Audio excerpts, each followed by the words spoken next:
Ola Uber ವಿಚಾರಕ್ಕೆ ಸಂಬಂಧಪಟ್ಟಂತೆ ಕೂಡ ಒಂದಷ್ಟು ಸುದ್ದಿಗಳು ಈಗಾಗಲೇ ಬರ್ತಾ ಇದೆ.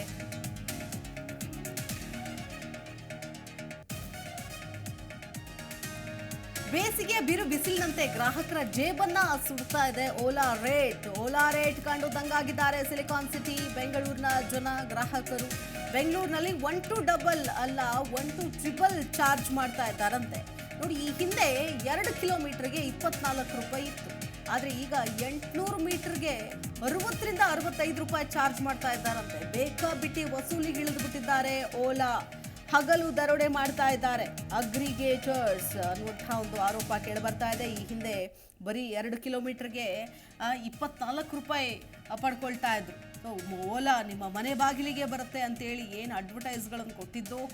ಆದರೆ ಈಗ ಬರ್ತಾ ಅದೇನೋ ಹೇಳ್ತಾರಲ್ಲ ಹಾಗೆ 800 ಮೀಟರ್ಗೆ ಹೋಗಬೇಕು ಅಂದರೂ 60ರಿಂದ 65 ರೂಪಾಯಿ ಚಾರ್ಜ್ ಕೊಡಬೇಕು ಅಂತ.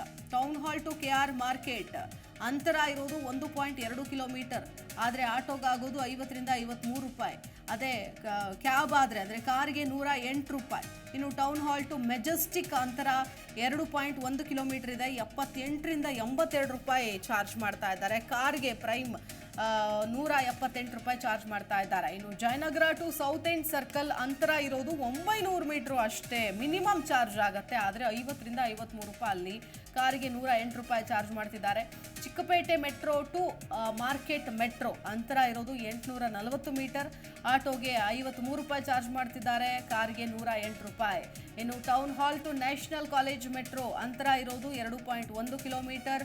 ಆಟೋಗೆ 78ರಿಂದ 82 ರೂಪಾಯಿ ಚಾರ್ಜ್ ಮಾಡ್ತಾ ಇದ್ದಾರೆ.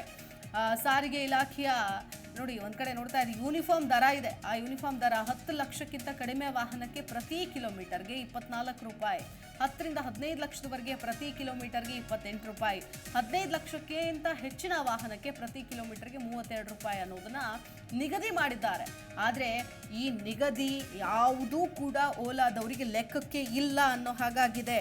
ಯಾಕಂತಂದ್ರೆ ಮಿತಿ ಮೀರಿ ರೇಟ್ಗಳನ್ನು ಹಾಕ್ತಾ ಇದ್ದಾರೆ. ಬೇಸಿಗೆ ಬಿರು ಬಿಸಿಲು ಜಾಸ್ತಿ ಆಗೋ ತರ ಗ್ರಾಹಕರ ಜೇಬನ್ನು ಕೂಡ ಸುಡ್ತಾ ಇದೆ ಓಲಾ ದರ.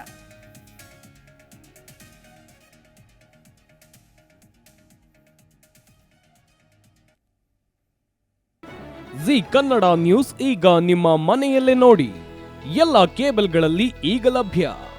ಸನ್ Direct 292, Jio TV 1334, U digital 162, city cable 51, GTPL 17, Abhishek cables 821, rock line telecommunication 51, Shri Basaveshwara number 60, Vinayaka digital number 53, in digital number 896ರಲ್ಲಿ. ನಿಮ್ಮಿಸ್ತದ ಜಿ ಕನ್ನಡ ನ್ಯೂಸ್ ನೋಡಿ ಆನಂದಿಸಿ.